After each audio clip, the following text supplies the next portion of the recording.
Halo anak-anak semuanya, apa kabar?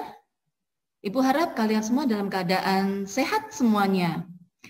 Oke, hari ini kita akan belajar pelajaran bahasa Indonesia, khususnya kelas 4, bersama Ibu Paula Dwi Lestari. Oke, hari ini kita akan belajar apa ya? Nah, hari ini kita akan belajar tentang wawancara. Nah, apa sih wawancara itu? Ada yang tahu? Iya, wawancara adalah tanya jawab antara penanya dan narasumber tentang suatu hal. Apakah kalian tahu narasumber itu apa? Narasumber adalah orang yang memberikan keterangan.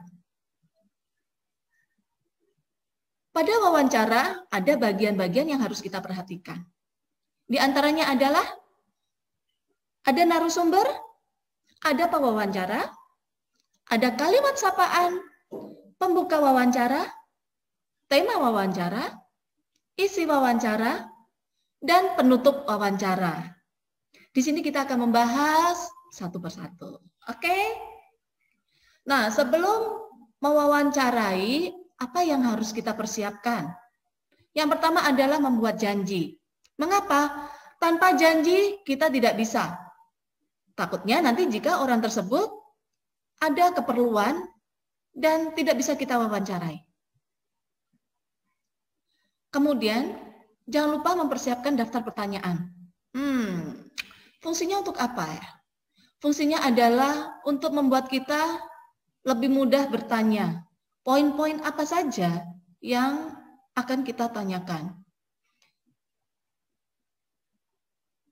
Kemudian, jangan lupa latihan. Fungsi dari latihan adalah supaya kita pada saat bertanya tidak gugup ataupun tidak bingung. Tidak terlalu banyak kata-kata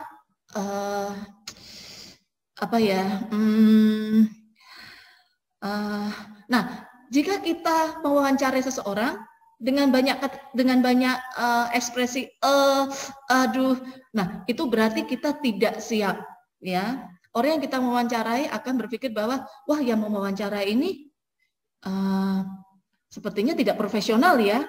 Nah, jadi latihan menunjukkan supaya kita terlihat profesional. Saat wawancara, di sini jangan lupa memperkenalkan diri. Contohnya kita bisa memperkenalkan nama kita. Kita berasal dari mana? Contohnya, perkenalkan nama saya Devi. Saya dari majalah Serba Bisa. Ingin mewawancarai Bapak tentang, jangan lupa perkenalkan diri. Kemudian kita memberikan pertanyaan secara umum terlebih dahulu, ya. Jangan langsung ke pertanyaan yang khusus atau pertanyaan inti. Pertanyaan secara umum. Contohnya seperti bagaimana kondisi saat ini, ya. Nanti disesuaikan dengan topiknya, ya. Kemudian saat orang yang kita wawancarai memberikan informasi, kita harus mendengarkan, ya. Jangan menyela, ya. Kita tidak diperbolehkan menyela atau memotong pembicaraan. Tidak sopan, ya, itu. Oke. Kemudian kita bisa lanjut ke inti pertanyaan, topik yang akan kita tanyakan. Tentang apa ya? Kemudian jangan lupa mencatat informasi penting yang sudah kita dapatkan dari hasil wawancara yang tadi.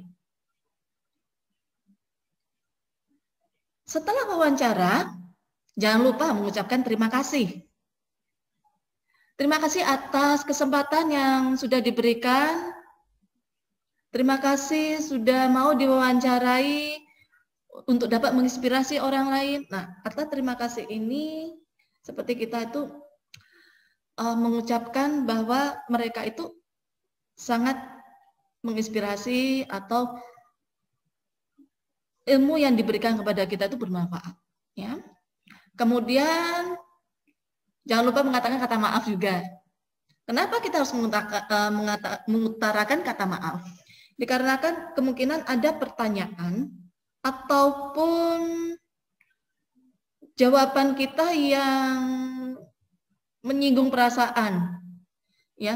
Seperti kita menanyakan sesuatu hal yang bersifat sensitif atau pribadi ya. Itu secara sengaja maupun tidak sengaja ya. Jangan lupa mengatakan maaf ya jika tadi ada pertanyaan yang kurang berkenan atau yang menyinggung perasaan. Kemudian saat penutup jangan lupa mengutarakan atau menyampaikan salam penutup, yaitu sampai jumpa lagi di kesempatan yang lain atau sampai jumpa di sesi wawancara berikutnya. Oke. Nah, setelah selesai mewawancarai, apa yang harus kita lakukan? Pastinya membuat laporan, ya. Membuat laporan ini kita harus menggunakan kosakata baku dan bahasa yang sopan. Ya. Nah, ada juga setelah kita membuat laporan itu kita mengomentari.